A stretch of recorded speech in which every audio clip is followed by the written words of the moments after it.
More free DLC for Battlefield 4.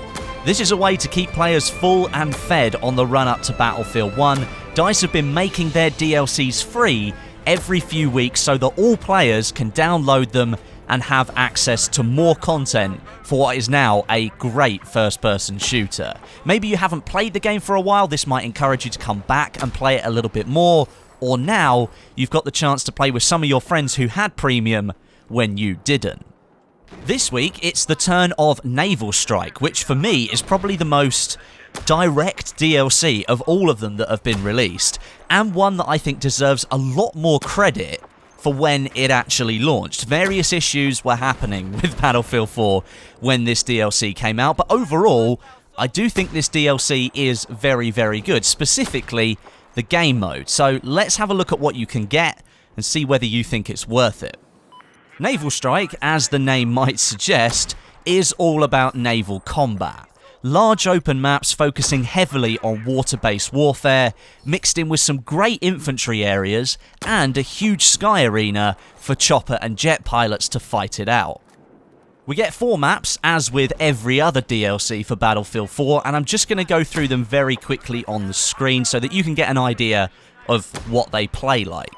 First of all, you've got Lost Islands, and this one focuses more on like shallow water combat in the centre, where there are several small islands that surround this big crash site of a commercial jet. That's a really good infantry area to play. You'll always find plenty of engineers down there firing off RPGs as boats go by. You've even got jet skis and the hovercraft that you can use as well. But if all those people are standing in there with all of those explosives trying to take you out, it is best that you know what you're doing. So if you're going to take a massive attack boat in there, just be prepared that you are an instant target to all the infantry that's on the ground. The map also features a really cool team deathmatch location. It's inside one of the aircraft carriers. Now, I've done a video on this before with some gameplay, but if you want a really good TDM experience in Battlefield 4, something that's akin to Nancha Canals in Battlefield 3, then I highly recommend Lost Islands TDM. It's really fast, frantic, close quarters. It's just pure insanity if there's any more than 32 players. It's a really good mode to play, but like Nancha Canals in Battlefield 3, it's probably going to be a love or a hate relationship there. Next, we have Nancha Strike. Now, this is a larger map, and it's got outlying objectives that allow a heavy boat presence to really get involved in some good naval battles. Now, the central area of the map, again, is very infantry focused, and I'd say even more so than Lost Islands, as there are actually buildings that you can enter, there are bridges that you can cross. It feels like it's actually been built as an infantry-only area, but there are small water channels that you can use if you want to, but again, they are very, very narrow, and with all that infantry sort of looking at you as soon as you go in there, you really do need to be on your toes. The third map is Wavebreaker, and again, a great combination map for infantry and sea vehicles.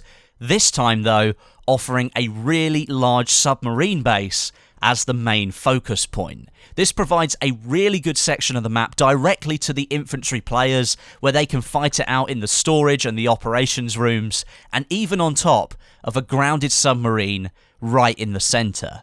Outside this, again, we have a few main bases scattered around the edges of the map, which are definitely more for vehicles, and with a massive skybox, aerial combat comes into play with the Little Bird and the attack chopper.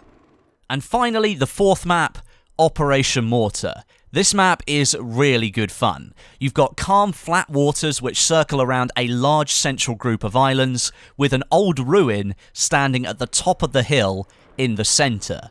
The hill provides a really good location for infantry versus land vehicles, and if you can hold on to the top of the hill, of course you're going to be a little bit closer to those aerial vehicles, so you might get a chance to take them out with your RPG. The smaller outer islands are full of snipers using the terrain for cover, and the majority of the time it takes somebody in a boat moving around those islands to really flush them out. Beyond the maps, you get access, as usual, to some new weapons and gadgets, and you kind of get a mixed bag here. Some are good and some are bad. The AR-160 assault rifle is perfect for the DLC. It works great at medium to long range, And the AWS, which is an LMG, that brings the AR-15 platform to the support class and offers a lower recoil alternative to some of the more bouncy LMGs out there, and the SW-40 revolver as well, which is a nice change up from the other two revolvers that are in the base game. It's got a little bit of a faster fire rate, but you do sacrifice some power. You'll also get access to the SR2 PDW for the engineers and the SR338 semi-automatic sniper rifle for the recon. Now for the bad stuff. The M320 3GL and the AA mine, both gadgets that come with Naval Strike, both of which I complained about in my stupid gadgets video a while back, they both cater to an extremely casual playstyle, doing all of the work for the player and removing the skill from combat. No longer is it just one explosive per one M320, it's now 3, and the AA mine auto-locking onto air vehicles while you're off doing something completely different. Probably the low point of this DLC with those two gadgets.